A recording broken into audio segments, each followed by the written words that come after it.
নমস্কাৰ সকলোকে স্বাগতম জনাইছোঁ বিকিজ ব্লগৰ অন্য এটা ভিডিঅ'লৈ।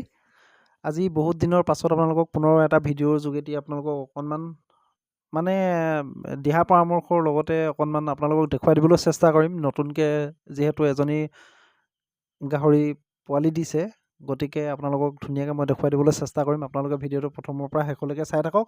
আৰু এতিয়া বৰ্তমান যিটো ছিটুৱেশ্যন চলি আছে, ASFৰ যিটো ছিটুৱেশ্যন মানে আফ্ৰিকান স্ৱাইন ফিভাৰৰ যিটো ছিটুৱেশ্যন চলি আছে, সেই ছিটুৱেশ্যনটোৰ পৰা ৰক্ষা পাবলৈ আপোনালোকে কেনেধৰণে বায়'ছিকিউৰিটি মেইনটেইন কৰিব আৰু লগতে আপোনালোকে কেনেকুৱা ধৰণে ফাৰ্মখন মেইনটেইন কৰি ৰাখিব, কি কি দিব লাগিব, কি কি কৰিব, সেইখিনি কথা এই ভিডিঅ'টোৰ যোগেদি আপোনালোকক জনাবলৈ চেষ্টা কৰিম। গতিকে আপোনালোকে ভিডিঅ'টো চাই থাকক।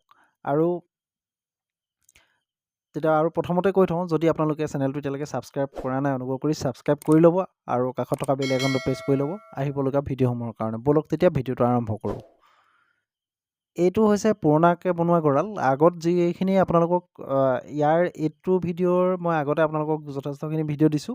আৰু এইটো হৈছে এতিয়া নতুনকৈ বনোৱা গঁৰাল। মানে এইটো গঁৰাল কিয় বনাব লগা হ'ল মই আপোনালোকক কৈ দিছোঁ। ইয়াতে এটা গাহৰি অকণমান এটা প্ৰব্লেমে দেখা দিছিল, আৰু সেই প্ৰব্লেমে দেখা দিয়াৰ লগে লগে গাহৰিবিলাক মানে অকণমান চাইডিং কৰি কিছুমান প্ৰত্যেকটো গাহৰি পাৰ্টকৈ মানে বেলেগ বেলেগকৈ ৰাখিবলৈ চেষ্টা কৰা হৈছিলে। সেইবাবে এই গাহৰিজনী যিহেতু গাভিনী গাহৰি হয়, সেইবাবে এই গাহৰিজনীক অকণমান বেলেগকৈ মাটিতে হ'লেও এনেকুৱা ধৰণে নতুনকৈ গঁৰাল বনাই বেলেগকৈ ৰখা হৈছে। সেইবাবে এই গঁৰালটো আচলতে তেনেকৈ থোৱা হৈছে। আৰু লগতে আপোনালোকে ASFৰ সময়ত বৰ্তমান যিটো ছিটুৱেশ্যন চলি আছে, মানে আফ্ৰিকান স্ৱাইন ফিভাৰৰ যিটো ছিটুৱেশ্যন চলি আছে, সকলোৱে গম পাইছেই যে বহুতৰ ফাৰ্মৰ গাহৰিবিলাক বহুত লোকচানো হৈছে, বহুত ফাৰ্মাৰ লোকচান হৈছে, বা তেনেকৈ বহুত ফাৰ্মত নতুনকৈ ASFে দেখা দিছে বা কিছুমানৰ লক্ষণবোৰে দেখা দিছে। গতিকে আপোনালোকে এই স্ৱাইন ফিভাৰৰ সময়ত আপোনালোকে কেনেকুৱা ধৰণে ফাৰ্মৰ চাৰিওকাষটো মানে মেইনটেইন কৰি ৰাখিব, সেই বিষয়ে আজি ভিডিঅ'টোত অকণমান কৈ দিছোঁ। আপোনালোকে স্প্ৰে যোগেদি আপোনালোকে দেখিবলৈ পাইছেই, স্প্ৰে যোগেদি ধুনীয়াকৈ আপোনালোকে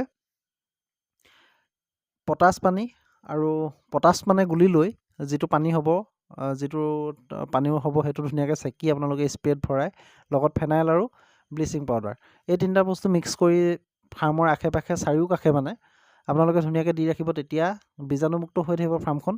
আৰু মেইন কথা হ'ল কি, ASFৰ যিটো প্ৰব্লেম, সেই প্ৰব্লেমটো বিশেষকৈ চৰাইৰ পৰা বেছিকৈ বিয়পা দেখা যায় বা মাখি চাখিৰ পৰা বেছিকৈ বিয়পা দেখা যায়। সেইবাবে আপোনালোকে ফাৰ্মখনত লক্ষ্য কৰিলে গম পাব, এই ফাৰ্মখনত যে ওপৰত যিখিনি নেট দি থোৱা আছে বা ছাইডত যিখিনি নেট দি থোৱা আছে, খুব ধুনীয়াকৈ দি থোৱা আছে, কাৰণ তাৰ কাষৰ পৰা কোনো ধৰণৰ চৰাই বা তেনেকুৱা মাখি চাখি কোনো বস্তু আহি ফাৰ্মৰ ভিতৰত প্ৰৱেশ কৰিব নোৱাৰে। আৰু সেইবাবে ফাৰ্মখনৰ মানে বায়'ছিকিউৰিটিটো পূৰা ফুল্লি মেইনটেইন কৰি ৰখা হৈছে, যাতে ফাৰ্মখনত কোনো ধৰণৰ বাহিৰা বস্তুৰ প্ৰৱেশ ঘটিব নোৱাৰে বা বাহিৰা বস্তু আহি সোমাব নোৱাৰে। আৰু ইয়াত যিকেইজন মানুহে বৰ্তমান কাম কৰে, সেই তেখেতলোকে বৰ্তমান এই ফাৰ্মখনত সোমায়। আৰু বেলেগ মানুহ ইয়াত বাহিৰৰ মানুহ লগতে আপোনালোকৰ চিকিৎসকৰো ইয়াত ধৰি লওক প্ৰৱেশ নিষেধ। গতিকে যিহেতু মানে এই ছিটুৱেশ্যনটোত মানে কি হয়, যে যেতিয়া এটা গাহৰি ASF কেনেবাকৈ যদি হৈ যাবলৈ হয়, তেতিয়া আপোনালোকৰ ফাৰ্মখনৰ কোনো ধৰণৰ গাহৰি যে বাচি থাকিব সেইটো সন্দেহৰ ভিতৰত। আৰু সেইবাবে মানে বায়'ছিকিউৰিটিটো মেইন কথা হ'ল, বায়'ছিকিউৰিটিটো মেইনটেইন কৰা, ফাৰ্মখন চাফ চিকুণকৈ একদম ধুনীয়াকৈ ৰখা, গাহৰিবিলাক চাফ চিকুণকৈ ৰখা, লগতে পটাছ পানী আপোনালোকে ফাৰ্মৰ ভিতৰতো যিবিলাক ৰুম থাকে আপোনালোকৰ, সেই ৰুমবিলাকৰ ভিতৰতো ধুনীয়াকৈ আপোনালোকে ফাৰ্মৰ ভিতৰত পটাছ পানী, এনেকুৱা ধৰণৰ বস্তু, ব্লিচিং পাউডাৰ, এইবিলাক দি ধুনীয়াকৈ ফাৰ্মবিলাক চাফা কৰি যদি ৰাখে, এই বেমাৰখিনিৰ পৰা আপোনালোকে ধুনীয়াকৈ হাত সাৰিব পাৰিব। আৰু এতিয়া আহোঁ এই কথাটোলৈ যে এই গাহৰিজনী যিজনী প্ৰথম আপোনালোকে দেখিছিলে, সেই গাহৰিজনী এইবাৰ প্ৰথম মানে পোৱালি দিছে। আৰু প্ৰথম পোৱালি এইবাৰ দিলে 8টা, তাৰে 5টা মতা আৰু 3জনী মাইকী। আপোনালোকক জনাবলৈ সেইকাৰণে জনাই দিছোঁ। আৰু গাহৰিজনীৰ এটা প্ৰব্লেম হৈছিলে, প্ৰব্লেমটো হৈছে কি, গাহৰিজনী প্ৰথমতে দুদিনমান একো দানা চানা খোৱা নাছিলে, দুদিনমান শুই আছিলে। এইটো মানে অকণমান এতিয়া চিন্তনীয় হৈ গৈছিলে, কাৰণ এতিয়া যিটো ছিটুৱেশ্যন চলি আছে, সেই ছিটুৱেশ্যনটোৰ কাৰণে। কিন্তু কথাটো হ'ল কি, গাহৰিজনী শুই থকাটো বা এনেকৈ দানা নোখোৱাটো, সেইটো প্ৰব্লেম অন্য একো নহয়। সেই প্ৰব্লেমটো আছিলে মাত্ৰ ভিটামিনৰ অভাৱৰ কাৰণে বা কেলছিয়ামৰ অভাৱৰ কাৰণে বা আইৰণৰ অভাৱৰ কাৰণে এনেকুৱা ধৰণৰ হ'ব পাৰে। আৰু ডক্টৰেও ক'লে, ডক্টৰৰ লগত পৰামৰ্শ কৰা হ'ল, আৰু ডক্টৰেও ক'লে যে সেইটো ভিটামিন বা আইৰণ কেলছিয়ামৰ কিছুমান অভাৱৰ কাৰণে গাহৰিজনী এনেকুৱা হোৱাটো স্বাভাৱিক, গতিকে এইটো চিন্তা কৰিবলগীয়া কোনো কাৰণ নাই।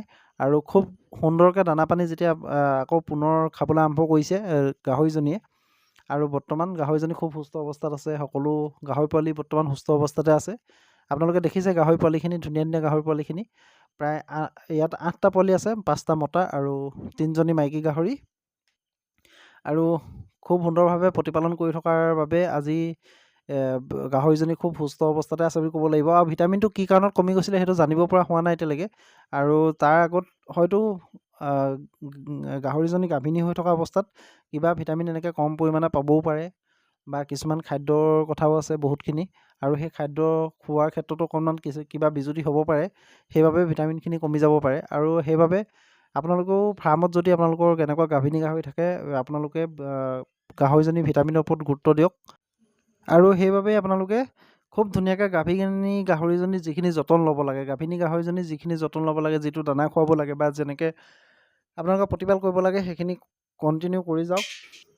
আৰু মই কৈছোঁৱেই প্ৰথমতে যে ভিডিঅ'টোত আপোনালোকক এতিয়া বৰ্তমান ASFৰ ছিজন চলি আছে। ASF আমাৰ অসমৰ বিভিন্ন জেগাত ওলাইছে, আপোনালোকে গম পাইছেই, নিউজত আপোনালোকে ধৰিব পাৰিছে বা দেখিছেও যে সোৱাইন ফিভাৰ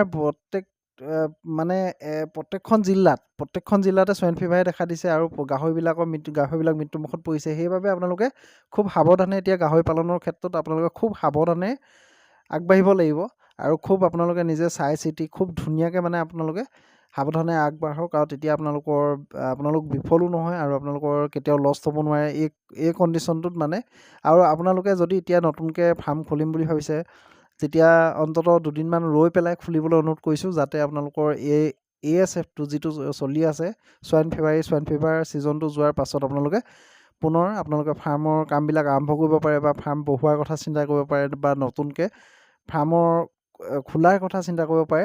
গতিকে এইকেইদিন আপোনালোকে যদি অকণমান ৰৈ দিয়ে তেতিয়া কোনো প্ৰব্লেম নাই। আৰু বিশেষকৈ অন্য কথা একো নাই, আপোনালোকে ঘৰতে থাকি হ'লেও ঘৰতে আপোনালোকে আপোনালোকৰ এতিয়া বৰ্তমান যিখন ফাৰ্ম আছে, সেই ফাৰ্মখনত আপোনালোকে খুব সুন্দৰকৈ পৰিপাটিকৈ ৰাখক, আৰু চৰাই তৰাই বা মাখি চাখি এইবিলাক সোমাবলৈ নিদিব, সেইটো মই ক'লোৱেই ইতিমধ্যে। আৰু তেতিয়া আপোনালোকৰ কোনো ধৰণৰ প্ৰব্লেম দেখা নিদিয়ে। আৰু বিশেষকৈ মই আকৌ এবাৰ কৈছোঁ আপোনালোকক, গাভিনী গাহৰি প্ৰতিপালনৰ ক্ষেত্ৰত আপোনালোকে সদায় গুৰুত্ব দিয়ক, কাৰণ গাভিনী গাহৰিজনী গাভিনী হৈ থকা অৱস্থাত বহুতখিনি ভিটামিনৰ প্ৰয়োজন হয়। এতিয়া বুজা গ'ল, আৰু সেইবাবে গাহৰিজনী 2দিন বা 3দিন উঠিব নোৱাৰিলে বা শুই থাকিলে, আৰু এতিয়া পুনৰ গাহৰিজনীয়ে পুনৰ উঠিবলৈ চেষ্টা কৰিছে। আৰু আপোনালোকে কি দি উঠালোঁ সেইটো কৈ দিছোঁ। গাহৰিজনীক প্ৰথম অৱস্থাত ভাত আৰু অলপ গৰমে গৰমে ভাত দিয়া হৈছিলে, তেনেকৈ গাহৰিজনী উঠি গৈছে। আৰু আজিৰ ভিডিঅ'টো ইমানেই আছিলে। যদি ভিডিঅ'টো ভাল লাগিলে লাইক কৰি দিব, শ্বেয়াৰ কৰি দিব। ধন্যবাদ। লগ পাম এটা নতুন ভিডিঅ'।